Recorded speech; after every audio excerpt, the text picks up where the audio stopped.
Peruvian Congress rejected yet another bill to bring forward elections as people continue to rally against the government of President Dina Boluarte across the country. Ecuador entered an electoral ban on Friday after organizations closed their different campaigns ahead of the sectional elections and constitutional referendum to be held on Sunday. And Pope Francis arrived in South Sudan as part of his trip to the African continent and was welcomed by cheering crowd in the streets of the capital, Juba, my partner. Hello, welcome to From the South. I'm Ana Marrero from the TeleSUR headquarters in Caracas, Venezuela. We begin with the news. Stay with us.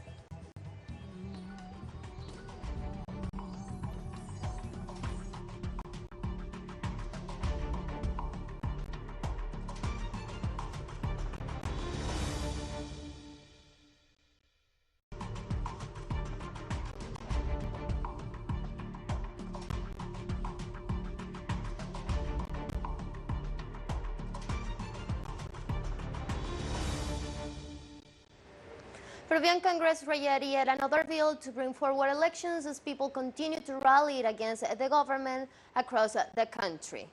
As they expect, the Congress did not reach an agreement over the new proposal, this time presented by Congressman Jaime Quito from leftist political party Peru Libre.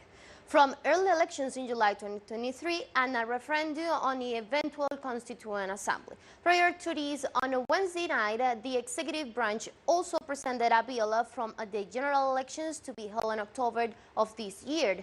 Meanwhile, people continue to rally across the country demanding the resignation of President Boluarte, immediate elections and a Constituent Assembly as an indefinite national strike is announced in Ayacucho as of Monday, February the 6th.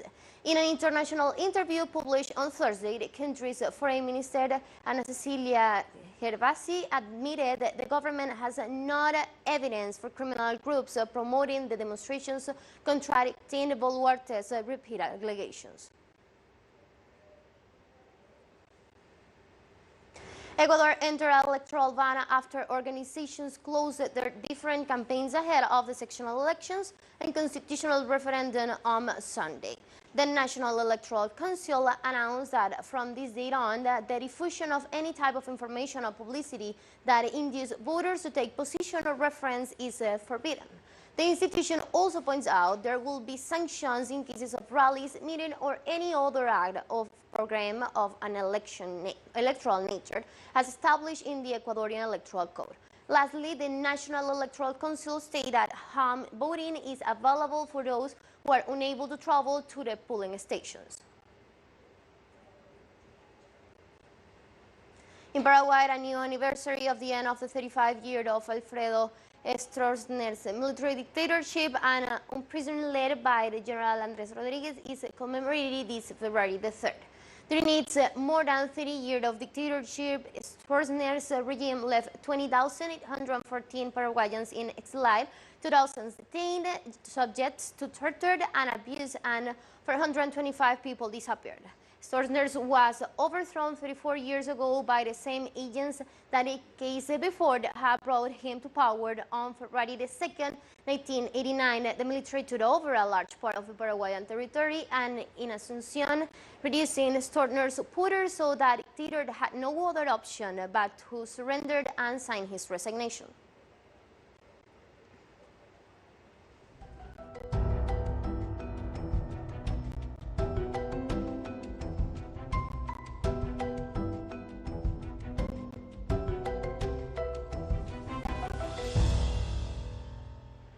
And the Uruguayan Ministry of Agriculture, Livestock, Farms and Fisheries on Friday expressed that the persistent drought is causing millionaires' losses in their agricultural sectors. The losses are estimated at around $1.175 billion, according to a report presented to the Parliament Permanent Commission.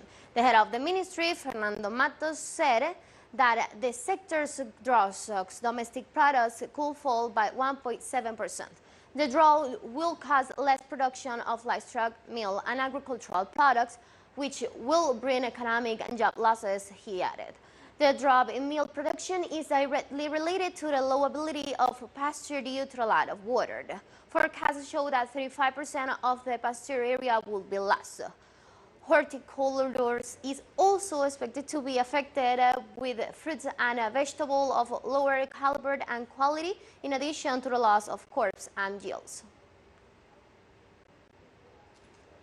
Chile's National Disaster Prevention and Response Services reported on Thursday a total of 89 active forest fires throughout the country. According to the report, 17 active fires are in La Araucanía, 7 in Biobío, 7 in Ñuble, 4 in Maule, 3 in Los Lagos, and 1 in the metropolitan region. The authorities declared a red alert in the region of Ñuble and Biobío and evacuated 7 communes in the central southern area of the country, hit these days by the heat wave in full. Chile's authority noticed that the emergency alert system had been activated to facilitate the evacuation of the population as the fires remain uncontrollable.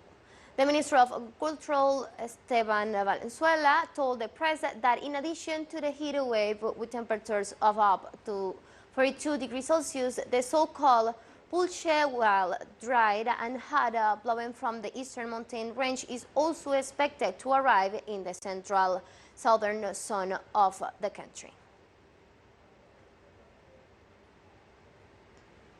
The President of the Chambers and Deputies and the Senate of Brazil has been re-elected. This marks the beginning of the work in the parliament of the Latin American country. Our correspondent Ignacio Lemus tells us from Sao Paulo the expected relations between parliament and the new Luis Ignacio Lula da Silva's government.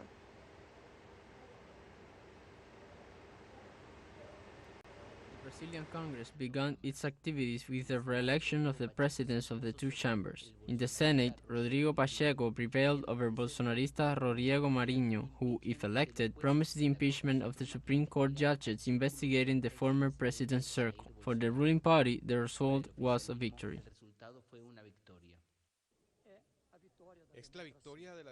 It's the victory of democracy, the victory of a pacifying environment, for the opportunity of the three powers to work together, the Senate to work in an independent way and with a commitment to Brazil.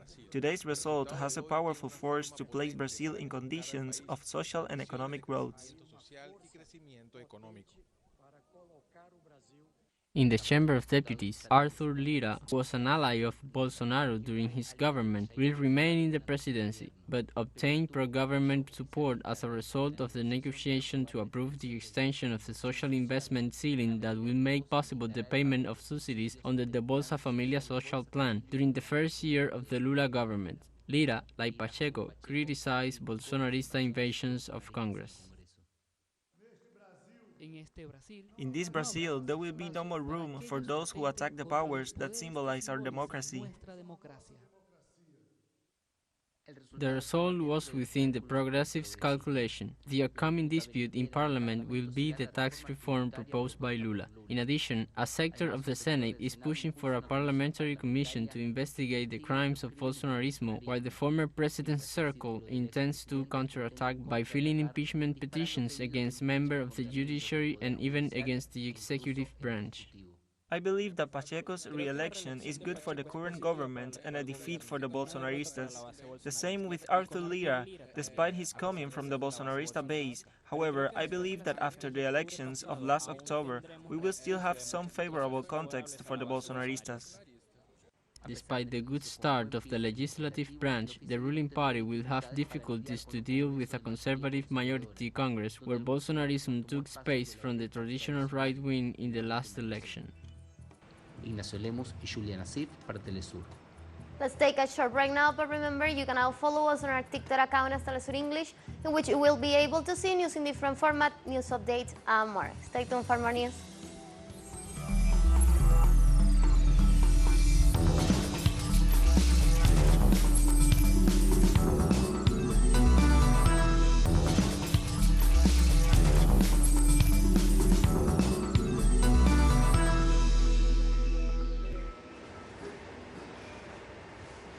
Welcome back to From the South.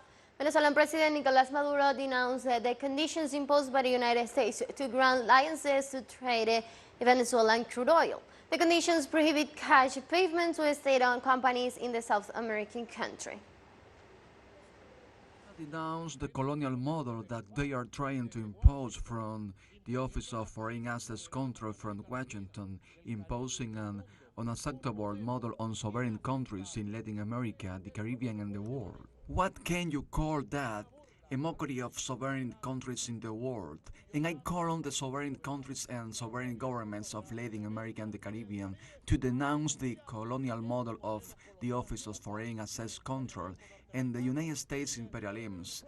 And I say to them from Venezuela, Venezuela will not accept the colonial models of the Office of Foreign Assets Control, nor of Washington. We will not accept it. China denounced the abuses of the United States extraterritorial law and sanctions against individuals, companies, and countries such as Cuba, Iran, Russia, and Syria as undermining the order and development of international relations. The Ministry of Foreign Affairs delved into an article on the implications, expansions, and dangers of Washington's practices, first established in 1945. It describes the U.S. as the world's only sanctioning superpower and mentioned that by the end of fiscal year 2021, the White House had imposed more than 90,000 sanctions. The foreign minister cited as an example the Helms-Burton Act passed in the 90s to push peoples and companies that have economic and commercial ties with Cuba.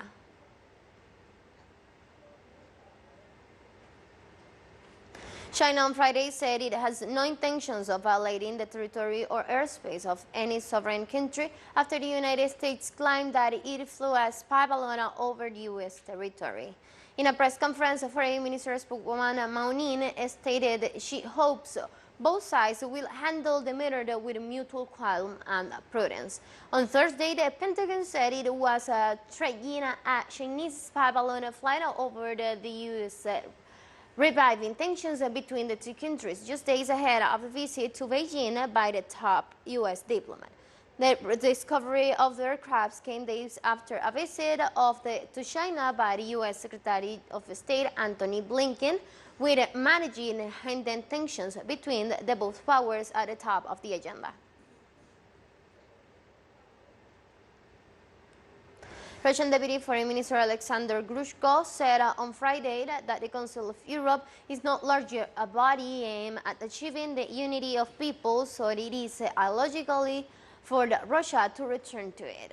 According to the Deputy Foreign Minister, it is foundational charter. The organism declares it seeks to achieve greater unity among the peoples of the so-called old continent. However, Grushko points out that thanks to the efforts of a group of Western nations, the Council of Europe has become the exact opposite. Earlier, it was reported that President Vladimir Putin pointed out Deputy Minister Grushko as his official representative when the parliament considered the question of terminating the Council of Europe's international treaties. Prime Minister from the Association of Southeast Asian Nations met in Indonesia capital on Friday. The purpose of the meeting is to discuss issues affecting the region, including the political situation in Myanmar. Kicking off the country's turn of shares of the regional bloc, Indonesia's President Joko Widodo said that Asia will continue contributing to making Indo-Pacific a peace and stable region and maintaining regional economic growth. Meanwhile, in her opening remarks at the meeting, Indonesian Foreign Minister Retno Marsudi said the ministers are greater in the need of immense global challenges, including geopolitical, food, energy, financial, and ecological crises, as well as a major power rivalries that could split over and potentially destabilize the region.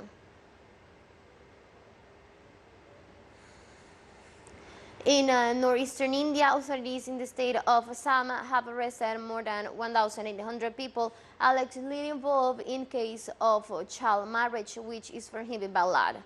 The raid began on Friday, a day after the region's governors announced that police had recently learned of 4,004 cases of child marriage across the state. I met with senior law enforcement officials to coordinate the operation according to the data of the 2019 and 2021 National Family Health Survey. Nearly one-third of women aged 20 to 24 in Assam were married before becoming of age, mostly in rural areas, proportionally similar to 4 other states and far from the national average to 23-35 of underage marriage. On Friday, the United Kingdom rail workers staged another day of strike actions following the massive strike on Wednesday, February the 1st. There will be no trains in most parts of England on Friday as slab union drivers stage their second 24-hour strike this week. Rail operations have warned that the stoppage will cause disruption to the timetables in their services, which have started running later than usual and will finish operations earlier. The United Kingdom is experiencing the most extensive wave of labor disputes it has seen in years, with workers walking off the health of a number of areas, including health care, transport, and schools. Lebanon is in the 4th month of the power vote following the end of Michael Aoun's mandate in October 31st. Living conditions are deteriorating, the judiciary is divided, and there is no political consensus. Our correspondent assesses the situation from Beirut. Being a political stalemate and the lack of consensus candidates. That is how the report described the power vote in Lebanon, that is searching for a new president of the Republic for the next 6 years. We wanted a national agreement with all Lebanese, with the PSP, the Future Movement, Amal, the Lebanese forces, with Phalangists and others. The party that has been the most positive is Hezbollah. During the mandate of President Amin, an important part of the state-building process was broken, and when his mandate ended, it suffered and is still standing in the interest of preventing intrigues and an internal war. In this context, analysts warn of a climate of social instability in the next 100 days and reveal intervention plans by Qatar, Saudi Arabia, France, and the United States to propose a candidate for the presidency. It is said that there will be a 4-party meeting, perhaps a 5-party meeting in Paris. That is good, but it does not prevent us from trying to do something.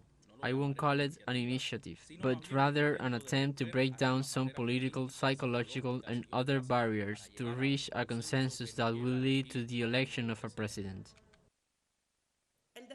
The reality in Lebanon is complicated by the collapse of the Lebanese pound, high food prices, splitting the judiciary, and the following of the investigation's reception into the port explosion and the call for a general strike by the trade unions. Besides, they are under an acting government with limited constitutional powers. This is an empty government. A republic without a president means a body without a head. And there is a government that does not enjoy the confidence of parliament, and therefore is not legitimate because it lacks an essential factor.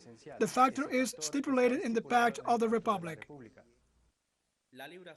The pound is collapsing all the time, no matter how much some people in the central bank try to do financial engineering. But this engineering is useless if we don't make a real reform by electing a president of the republic and adopting the project of the World Bank, at least a part of this project. But why are we going to stay in this turmoil? And who pays the price? The citizen, of course. Parliamentary session keeps the presidential election in Lebanon on hold, despite insistence that no more time should be wasted, and engaging in a dialogue as the only way to elect the next head of state and push through recovery reforms. Desde Beirut, Leslie Alonso, TeleSUR. A la espera de la convocatoria de la...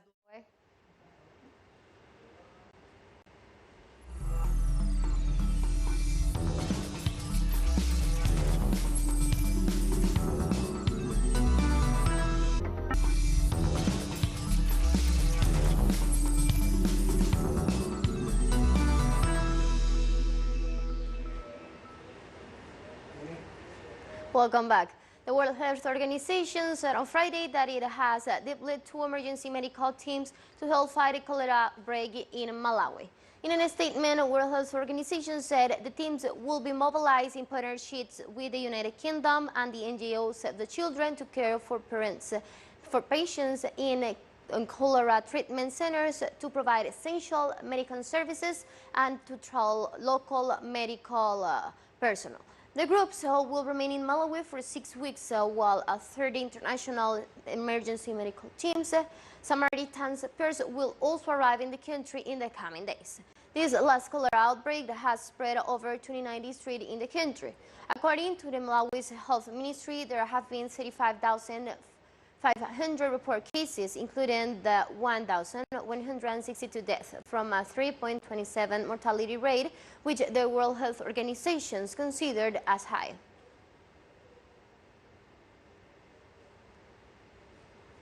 Pope Francis arrived in South Sudan and was welcomed by cheering crowds in the streets of the capital, Juba. The Pontificate is a 3-day visit to South Sudan to promote peace and reconciliation in this world's youngest country, hit by civil war and scarred by poverty. He was greeted after his plane touched down at Juba airport by a number of dignitaries, including South Sudan's President Salva Kiir. The Pilgrimage of Peace is the first ever papal visit to South Sudan since the predominantly Christian nation gained independence from Sudan in 2011 after the decades of conflict. We have come to the end of this news brief. You can find this and many other stories on our website at telesurenglish.net. You can also use us on our socials. We're on Facebook, Twitter, and on Instagram as well. For TeleSUR English, I'm from the South, I'm Ana Marrero, and thank you for watching.